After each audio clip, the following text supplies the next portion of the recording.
Hey, Casey.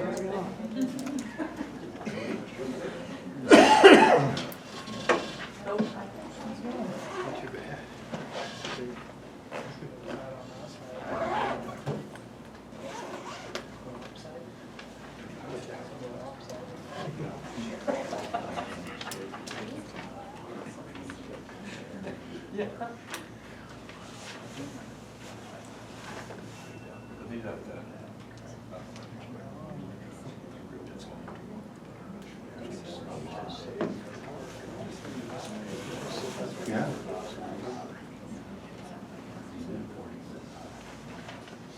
All right, I got 5 o'clock. We're going to call the meeting to order. Start with our routine business. As always, the Open Meetings Act is posted on the northwest wall for all you to read it anytime you like. Lisa, you want to go ahead with the roll call? Vance, Here. Brad, Yes. Shauna's not here. Dustin, I did give advance notice that he was gonna be absent today. All right, I guess I didn't about Sean not being here, but we'll work on things that we don't have to vote on first. Just keep plugging away, right? What? Right, well, that's next. Pledge allegiance. Please join me in the pledge of allegiance. Pledge allegiance to the flag of the United States of America and to the republic for which it stands, one nation, under God, indivisible, with liberty and justice for all.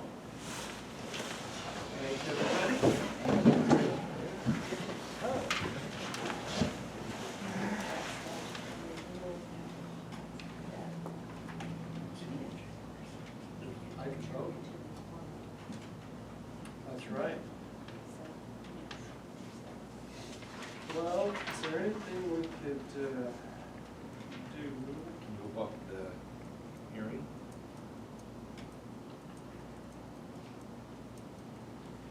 We could open the public hearing, right? We just can't vote on anything, so, well, there is a new law, I can vote, yeah. Yeah, you For purposes of a quorum. There was a statutory change, and during COVID, there was an executive order from the governor that had said, in absence of a quorum, that the mayor could count towards the quorum and vote. Since COVID, the executive orders ended, the legislature did enact that into law. So technically speaking, Joel could, as I understand it, count towards the quorum and Here comes Sean right now. even better. They apparently don't want you to vote. Just in time. We just did the opening items. Now you have to pledge allegiance all by yourself. So, we'll You gotta move on sing to it, though. the consent agenda. As always, you can approve all items in one motion or consider them separately. Move to approve the consent agenda. Second. Motion and second, any discussion? Go ahead and call the roll. Brad, Yes. Sean, Yes. Vance, Aye. Motion carried unanimously. Move on to the mayor's appointments and reports. No appointments this month, and just so I don't forget later, I will be out of town next month on the second Wednesday. Well, wondered about if we could move to Tuesday, if that worked for folks, or if you have other times that would be better. I can make anything work. Okay. So whatever works. Next month, you said? Yeah. The April 13th, I believe, is Wednesday. Yeah. So I was hoping to move it to Tuesday the 12th. Be the 11th. Oh, 12th and 11th, gotcha. Yeah, that works for me. That works for me. So the 11th or 12th? 11th. Tuesday the 11th, we will have next month's. Wow. This is what commissioners put back in the morning, so, yeah. Same time and place. Appreciate that. So, move on to public hearings. Guess we have to open the public hearing at 5:04. This is for a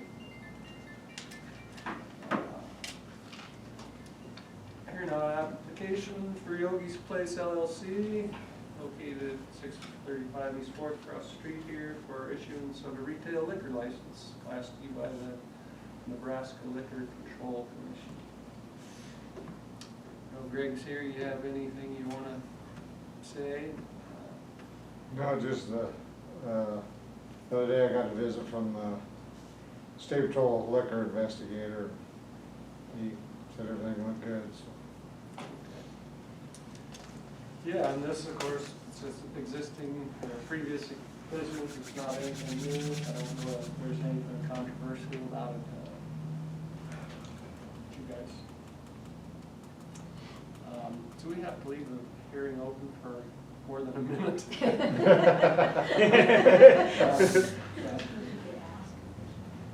I think we do have to, we'll leave it open for a little while. Is there any other public comments on that item? You don't have to do it now, but it would be a good time to do. I think it should be mandatory, city council make it mandatory that anybody over 65 gets their gas or fuel pumped. Regardless of gender. And I'm gonna quit advertising if they start. Windshield wash, tires check. Last time I stopped in there with my skid steer, I had to leave it there so we could move snow, so be careful of that too. I filled it with fuel. I just filled it with fuel and you charged me for it. Well, I filled it out the best way up. Between the radio station and the paper, the senior citizens caused me a lot of grief.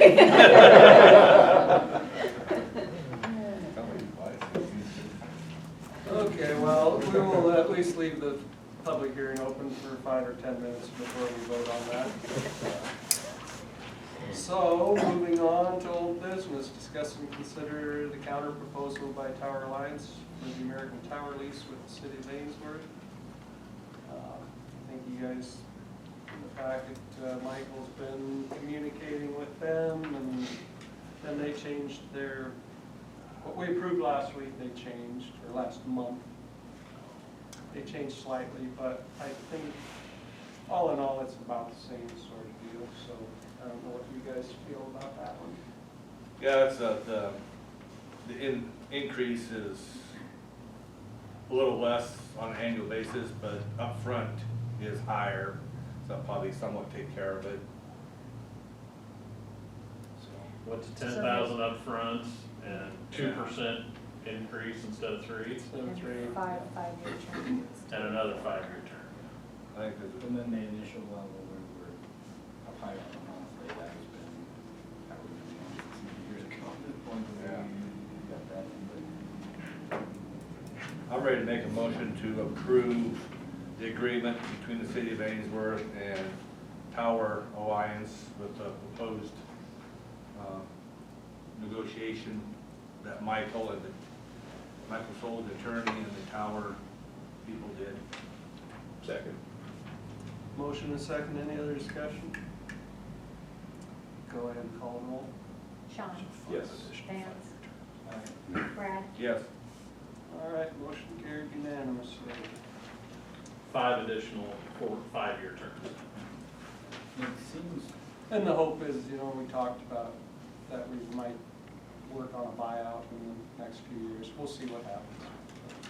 yeah, they've done that, some other communities is potentially just buy it out. That's kind of the suggestion, maybe wait 5 years and then go for a Get buyout. an increase in payments, so then that should be reflected in the potential buyout down the road, but if not, it's a little bit higher than it was, so. All right, next item is to discuss and consider the law enforcement agreement with Brown County. Really, I don't, we've continued to have discussions with them. I don't think we are at a, well, I feel confident we're not at a point to vote on anything. But if there's anything you guys wanted to talk about, I think probably you're gonna have to table that again and just Yeah. continue the negotiations. And I want to be, I do the new sheriff, and I do see our ordinances are being fulfilled better. You might see some stuff in the paper and on the radio, stuff like that, about ordinance enforcement, which I've been kind of wanting to see for quite some time. So I do like seeing that, but yeah, I agree. I don't think we're anywhere near ready to go into a contract with him yet. I'd make a motion that we could table this. Second. Motion and second to table. Any other discussion? Call the roll. Vance, Aye. Brad, Yes. Sean. Yes. All right. Move on to the regular agenda, discuss and consider the notice for bids on the farm lease located in the southwest quarter, section 19, 30 north, 21 west, north of the Ainsworth Irrigation District Canal. 34 acres. I assume this is pretty much standard for what we've done in the past.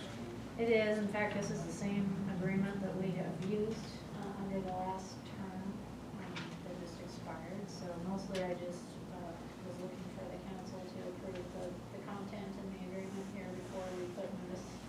If you approve it, we'll advertise for bids so that that can be opened at the April meeting and awarded at that time. Hopefully we get a bid or two. But yeah, this is pretty. In fact, the only thing I changed on it was the dates. Anybody have any questions on it? 34 acres, right, is that what I saw? That's correct. So you just need a motion to approve advertising Yes. this? And- for bids. Is that gravity irrigated or is that dry? It is irrigated. That's that little corner just before they go into the transfer station. Is Yeah, that a 1 it- year or 2 or 3? It's written as a 3-year. 3. It's actually, the whole parcel is 68 acres, but we use half of it for sludge disposal, and the other half of it is farm, here in farm. That's south of the recycling center entrance, and that stretch between there and my tower. Yep. Yeah, so they can farm it, and we do ask them to disc it for us and replace exactly what it says in here, but to help us disc in our sludge. Move to approve the notice for posting. Second? Motion and a second. Any other discussion? Go ahead and call the roll. Brad, Yes. Sean, Yes. Vance, Motion carried unanimously. Next item, on snow removal, gentleman called and canceled. He wasn't coming, so we'll move on to discuss and consider the tort claim from Lumen Technologies and CenturyLink. Can I briefly speak on the snow removal? I guess so. I had about a 20 to 30-minute discussion with Walt. He took exception to my article I wrote. Lisa and I worked on, suggestions, and he was taking it as a demand by the city or whatever. I says, no, these are just recommendations that if you're moving snow, try to dump it over the curb, things like that. And, with the fire hydrants, I talked with Brad, but anyway, that's where Walt was coming from. And I says, well, if you got problems with the snow removal, go to a city council meeting and talk to them. But anyway, that's where that came from. And like I said, I had a 20 to 30-minute discussion with him explaining that, no, I wrote the story and these are suggestions and recommendations. They're not demands by the city or the fire department to do this. Now, the post office, on the other hand, they can, if you want to get mail, you need to keep your snow far enough away from the mailbox or they wouldn't have to deliver it. But anyway. I appreciate that. I mean, I feel like overall, the guys have done a good job this winter. It's not every winter we get 60 inches of Yeah. snow, and we ain't So- done yet. And some people don't like snow on their place, but guess what? You don't have to drive very far, and there's piles of snow everywhere, so Yeah. everybody's anyway. got it, so, yeah. That's part of his deal, was that he took exception of the story that the city was saying, you'd have to do this, and I said, no, these are recommendations. I worked with the city and the fire department, and this is what they would like to see if possible. Well, appreciate that. All righty, well then, yeah, let's, I guess we kept dragging suspense long enough. We at least got 10 minutes. I'm gonna go ahead and, if there's no comments on the public hearing, the liquor application, no comments? I'm gonna close the public hearing at 5:14. And if you guys would like to take action, I'd make a motion to approve the liquor license for Yogi's Place LLC located at 635 East 4th Street, Andrews, Nebraska. motion and a second, any other discussion? Go ahead and call the roll. Sean, Yes. Vance, Aye. Brad, Yes. Motion carried unanimously. You're in business. Thanks. Get to work. Yeah. Still have to I pump better Bron's back gas. work. Still have to pump Bron's gas. What's that? Yeah, give your wife the night off and get to work. Okay, Ron, I'll pump your gas one time. Well, that's the day I'm gone. I'll sign this form for you if you want Okay, it. okay. Can you send it tomorrow? You bet, you bet. And then how long does it take to, I mean, And then that's you your guys approval then? upload into Okay. the portal and then we'll get the information. Then do I have And to then we'll bring call you. the actual liquor license into you? Okay. Well, we'll do her. Thanks, everybody. Good luck. See ya, Yeah, thanks. thanks. All righty, next is to discuss and consider the tort claim for Moon Technologies / CenturyLink. I think this is primarily a discussion item. Yeah, so basically because they've filed the tort claim, I mean, the history here is, without getting into a whole lot of detail, we decommissioned a well house on 3rd and Pine last fall, into last summer. And we had gone through Digger's Hotline, everybody had marked before we did our dig, and we ended up striking a fiber line. It turned out to be CenturyLink's fiber, and their mark was about 3 feet off. So I guess in our estimations, the city is not liable for the damage, even though we received the bill. Of course, we didn't pay it because we're not liable. They filed the tort claim for that damage, for that bill. So at the end of the day, I have been working with this JR Adjustments, that's their claims representative, and have sent all the information, and been working with Michael and Lauren.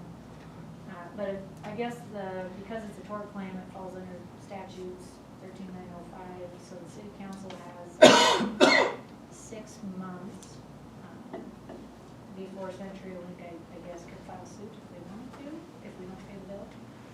The city council, according to Michael, you can deny the bill outright and like make a motion to deny payment. You could pay it, I guess, if you wanted to. I would recommend that we don't.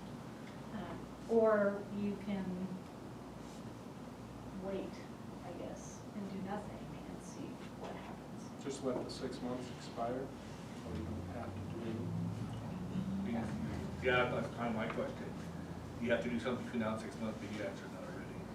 And like I said, I have submitted the photos. I think the photos are pretty clear.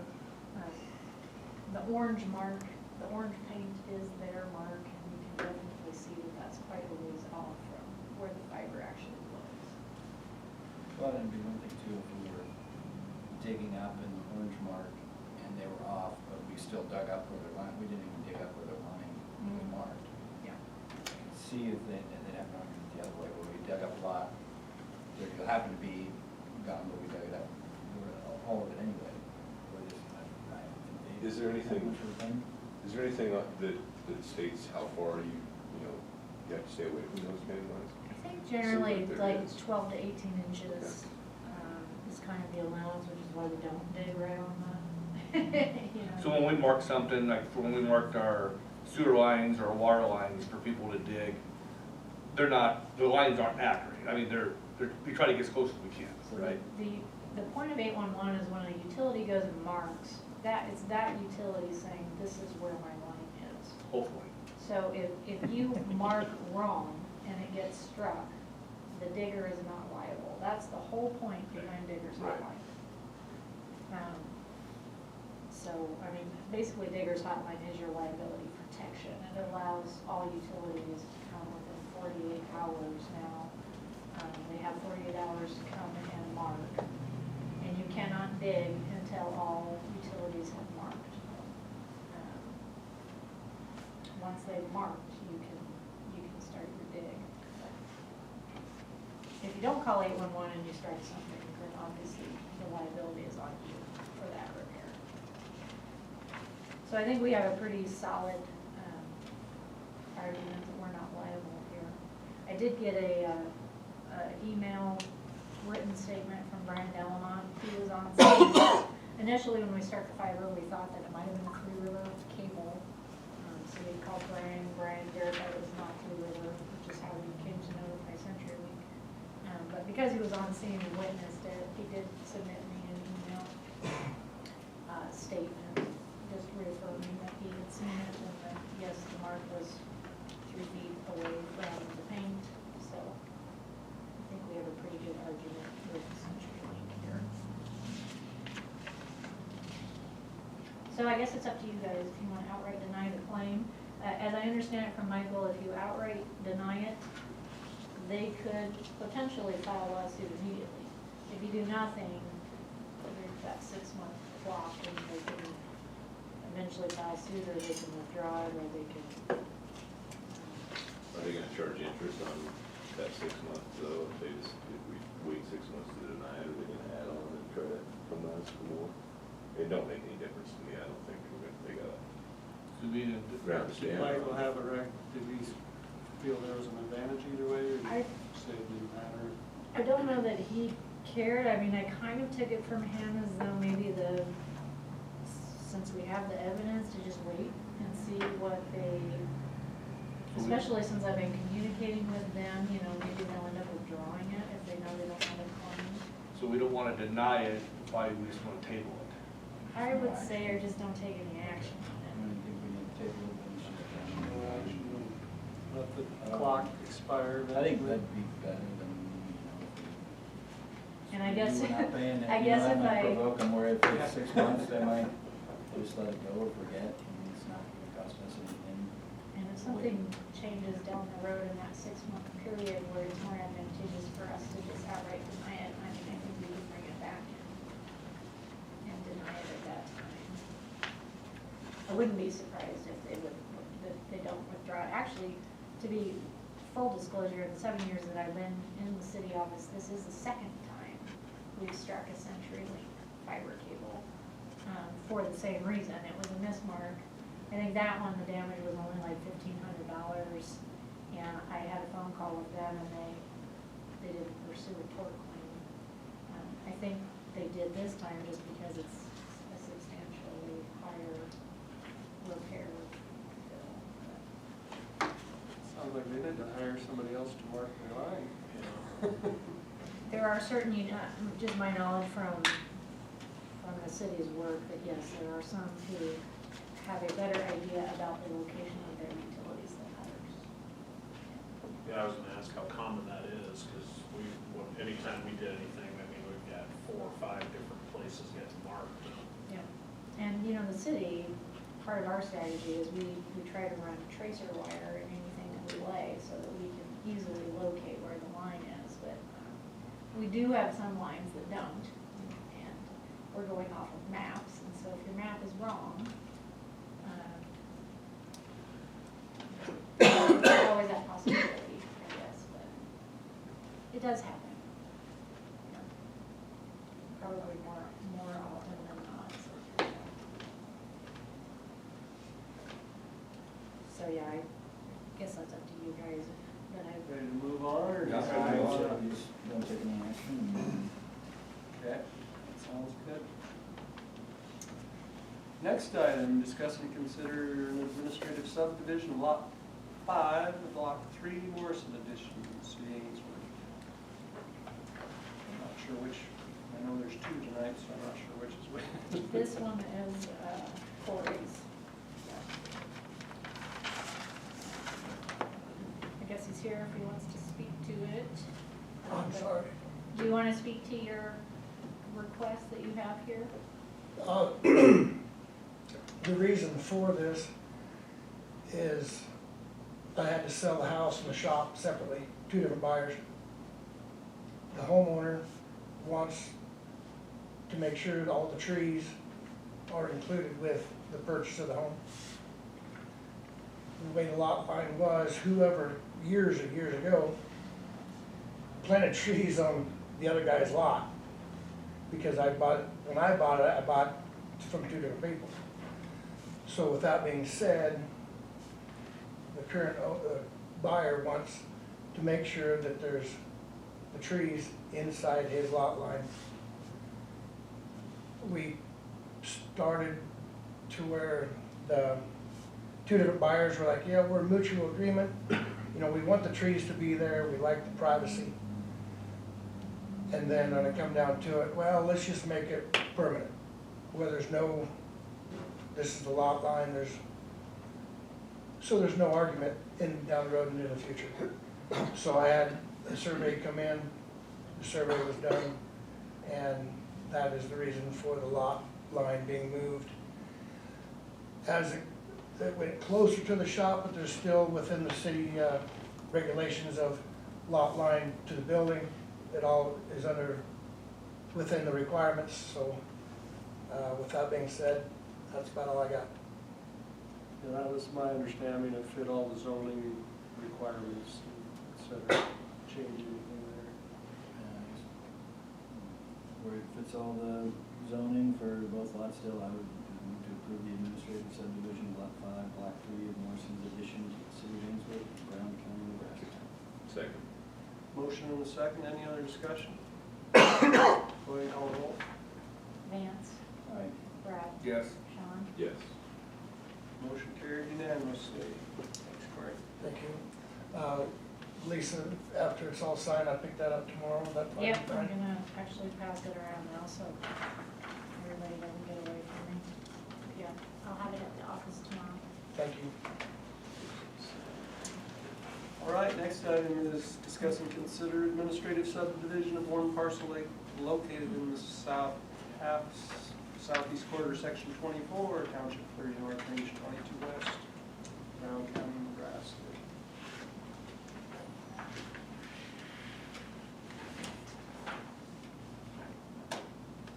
And this must be Casey.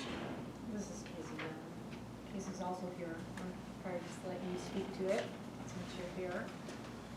Just similar to last time, we bought that 5.5 acres and 0.44 went with the sale of the body shop, so the 5 remaining acres is getting split between Riley that bought the body shop and then Tim and Roberta Denna that have the land on the other end, so it's just giving them the land. That 5 acres is how they want to split it up, and I don't have anything to do with it anymore. You can do it, not worry about it, and keep track of what's going on out there. I have plenty.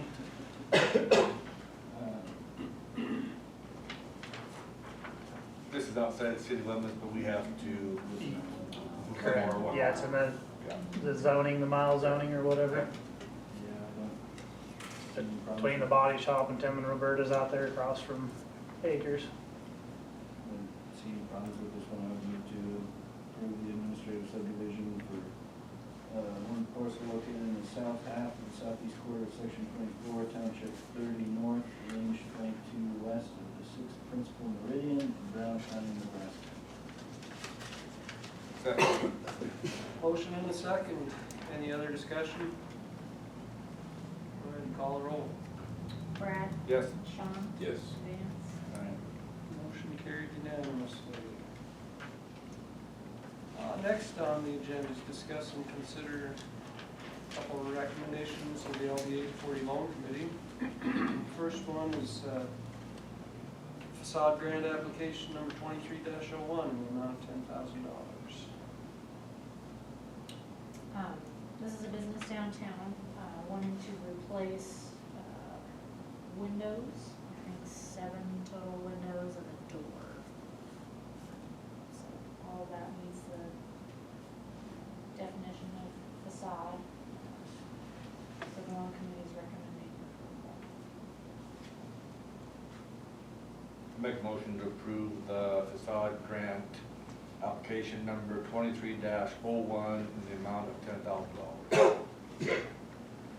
Just a reminder, that's good for half the cost, right? Correct, it's 50%, and if the final drawdown comes in under $10,000, we only pay after the 50% of the actual cost. So it's kind of up to 10,000, but if your estimates are over 20, the loan committee recommends the full 10 for the grant. So we got a motion and a second. Any other discussion? Call the roll. Sean, Yes. Vance, Aye. Brad, Yes. And that is for whom? Josh and Talia Benson. Motion carried unanimously. Next is a business loan application number 23-02, amount of $140,000, which purchase a real estate building, with the city having first lien on it. So this application is a local individual wanting to basically start it's a business startup application. And so part of that is a purchase of real estate. And that is, I guess, after the loan committee deliberation, that is what the loan committee is advising, that the city fund for this individual. And that way the city would have collateral against the building. And they do have their match support from a bank. If anybody has any questions regarding. I'll make a motion to approve business loan application 23-02 in the amount of $140,000 for the purchase of a real estate building with the city having first lien on the building. Motion and a second. Any other discussion? Go ahead and call the roll. Vance, Brad, Yes. Sean. Yes. Motion carried unanimously. Winters Millwright. And I think we have blown through the agenda. I don't believe we've missed anything, so we're on to the final item. Lisa's report.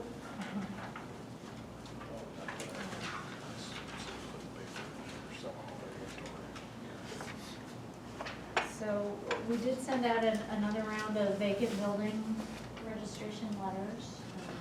This round, there was about 35 properties involved in that we sent letters to. And of course, they have 180 days, basically 6 months, to tell us why they don't belong in that list, or otherwise the city can impose that $250 fine.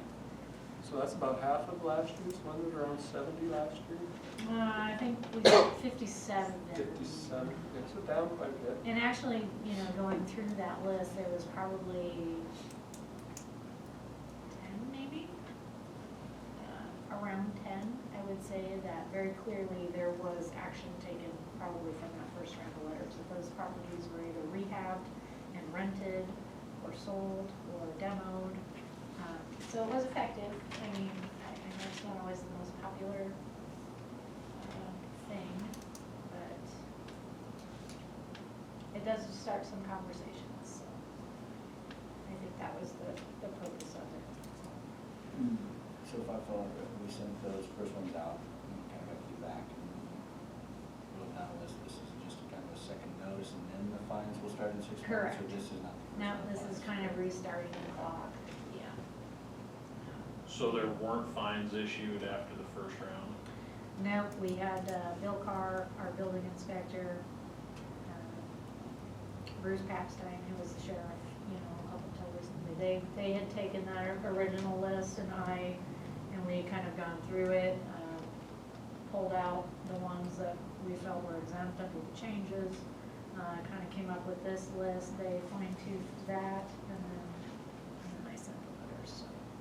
So yeah, they'll have 6 months from, I think the letters were dated maybe February 21st. So if somebody, you know, hypothetically has a rundown property, but they say, oh, I haven't listed for rent. So I've got it listed to rent it, but nobody's renting it. Even though it's probably uninhabitable, if they say, here, I've got this Facebook ad that says it's for rent, but I haven't had anybody take me up on it. I've got one just south of the radio, or north of the radio station that's been vacant for 2+ years and has had no basement windows for. And that one is not, would not be allowed to be rented. It doesn't have a utility, it doesn't have a meter in it. To the north there, well, there have been people in it frequently, there just hadn't been anybody in it in a couple of years. And not recently. Yeah. We won't turn services on there. Gotcha. So is that on the, I mean, without disclosing, I just, Yeah. I wonder if that person says, well, I've got it listed for rent, but. Yeah, that wouldn't be acceptable on that property. They'd have to have utility access for that to be an adequate response.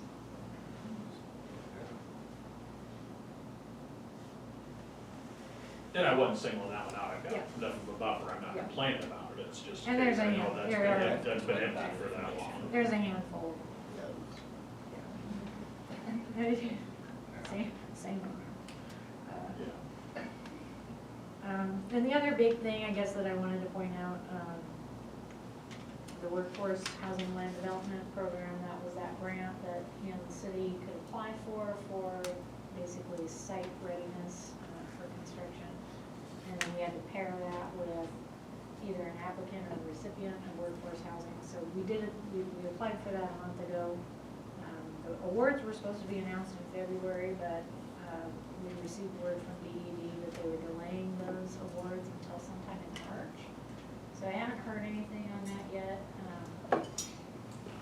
NCDC met today that they're intending to make their application for the workforce housing program to fulfill that end of our application.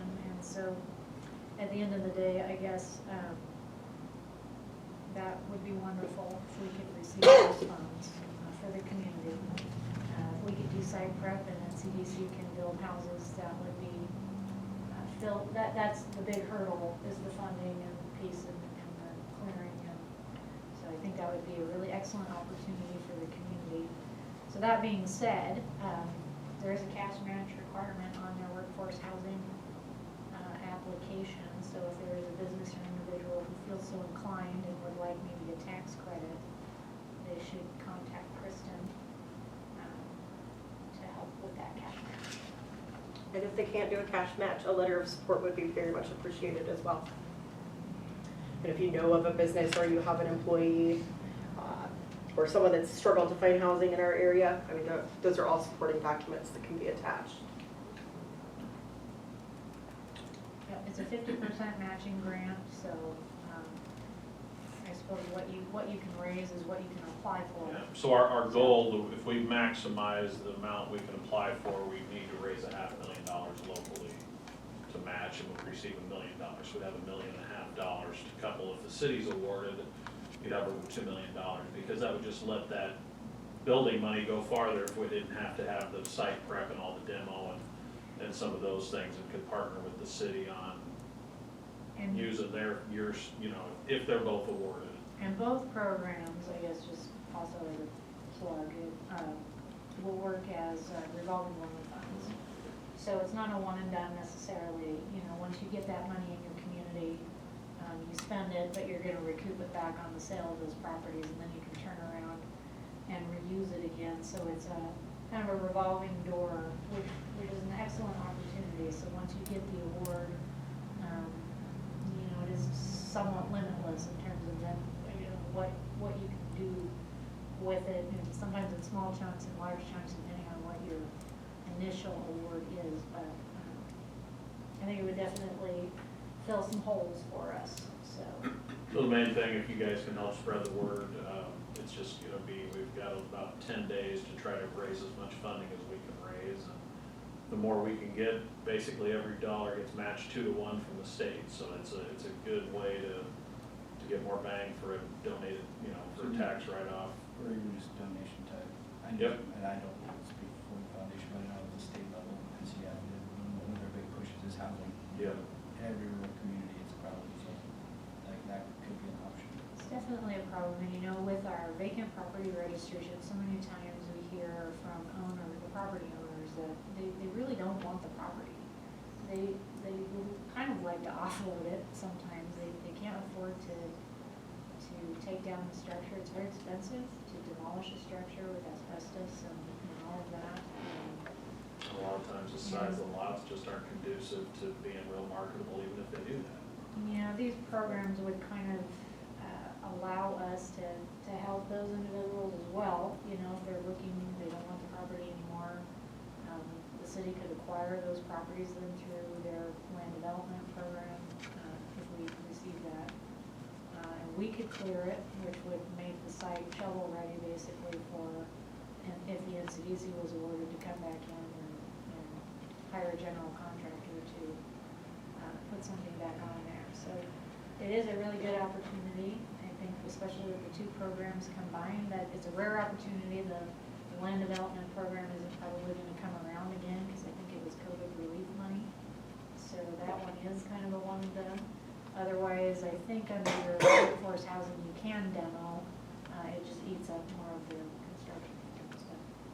Because you have a maximum of what you can put into each property, and if the demo has to be included, then it takes off your square footage of what you can put back, because you're capped at what you can build on each project. So if you're building from a cleared site, that certainly you're able to put better product up than if you have to spend 15,000-20,000 on demo and clearing site prep. Kind of wasted money doing it that way. Yeah. Yeah, no, it's a good opportunity, and of course, these are all ifs. If we can get those monies, we hope that we can, but there's a lot of, because housing is such a need, you know, there's a lot of hands in the pot, so.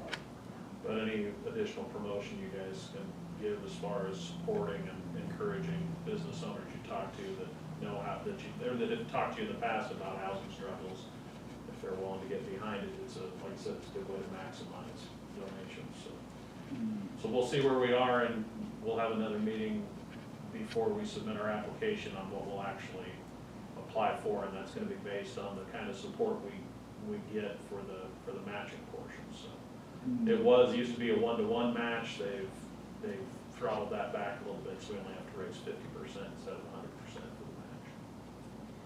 One other piece too is they are including the rehab can be included in that application. So it doesn't just have to be new construction. So in the event that we have some outdated homes or something too that maybe are sitting vacant, might be another opportunity for us to tackle some other types of projects. Some windows to the north of you, right? I don't know that that's gonna qualify. But if you can get it demoed, I got a vacant lot next to it that we can include for a project right there. When did you say you need to know by on those matching type? Application's due in what, about less than 2 weeks? Yeah. And you have to have funds received or just committed? I can do pledges, or we can actually have cash in hand. So we have to provide proof of both pledges and what's in our bank account. Of course, the city has budgeted $25,000, you know, in the current budget for nuisance, you know. I had indicated that in our land grant application, but I mean, that is committed within our budget, so that could be potentially part of the capture match maybe, but. Yeah, if that works. My application was a $0 match, so I didn't have to have the 25,000, it was just a good faith effort to show the community investment. So, yeah. Does that all have to be private, Kristen, or? The more private, so it's on there's a scale, I guess, for your scoring. It does not have to be private. However, we need to have some of it be private Sure. ones. Yeah. Because you're trying to prove that it's essentially self-help, you know, for some of those employers too that are looking for workforce housing. So we can have a balance of both. Yeah, that's exciting. Hopefully something will come of that will kind of give us the start that we need to do some things. We had a pre-bid meeting with Olson this morning. No one showed up. I hope that's not a bad sign for a moving project. Maybe that just means that there's no questions on the contracts. I'm not sure, but the bid deadline is Monday. Hopefully we get one. And Wednesday, of course, next week is when we would open those and award them, hopefully. And, working with Bobby at Five Rural on the blight study, they're getting started on that, which is a good thing. And Three River did have a town hall, I don't know if you guys saw that advertised last week, I did attend that, for the city. They had a couple of participants, maybe four or five people from the public there to ask questions. Talked about the trouble tickets, which was one of the requirements, I think, in our franchise agreement, that they do that and they specifically address those, and they did, so. And then they talked about some other products and services that they're offering their customers. And, I don't know, does anybody have any questions? Anything else? Nothing else for the good of the cause? All right. In that case, we will adjourn the meeting at 5:45. Thanks, everybody. See that? What's that on there? So I think it's-